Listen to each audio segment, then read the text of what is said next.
Additional SP পরিচয় দিয়ে অনেক প্রতারণা। অতিরিক্ত পুলিশ সুপার পরিচয়ে বিভিন্ন মানুষের সাথে প্রতারণা করে আসছিলেন জাকারিয়া আহমেদ তাপাদার নামে এক প্রতারক। শনিবার মাদারীপুর থেকে জাকারিয়া আহমেদ তাপাদারকে গ্রেপ্তার করেছে র‍্যাব ১০। এ সময় তার কাছ থেকে এডিশনাল এসপি লেখা একটি পুলিশের আইডি কার্ড ও টুপি উদ্ধার করা হয়। পুলিশ বলছে, প্রতারক জাকারিয়ার গ্রামের বাড়ি সিলেটের কসকনকপুর গ্রামে। সে এডিশনাল এসপি পরিচয়ে বিভিন্ন মানুষের থেকে অর্থ হাতিয়ে নেওয়া থেকে শুরু করে খোদ পুলিশকেও ফোন দিয়ে বিভিন্ন তদবির করে আসছিল। তার নামে বিভিন্ন থানায় ৫টির অধিক মামলা রয়েছে। আপনার দেশের বাড়ি কোথায়? সিলেট। আপনি মূলত কি জন্য অ্যারেস্ট হয়েছেন? যৌতুকের মামলা। কি যৌতুকের মামলা?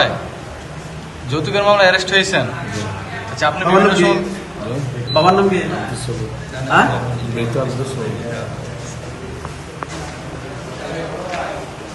আপনি এডিশনাল এসপি পরিচয় দিয়ে অনেক প্রতারণা। পরিচয় দেয়নি, এটা কার্ড ছিল। আপনার কাছে এডিশনাল এসপির কার্ড ছিল? আইডি কার্ড ছবি ব্যবহার করা। আচ্ছা, আপনি একটু ঘটনাটা বলেন তো। মামলা থেকে ই করা যায়। সামনে আসেন। অ্যারেস্ট করতেছে তো, একটু সামনে আসেন, অ্যারেস্ট করা। জোরে বলেন, একটু বিস্তারিত বলেন। বিস্তারিত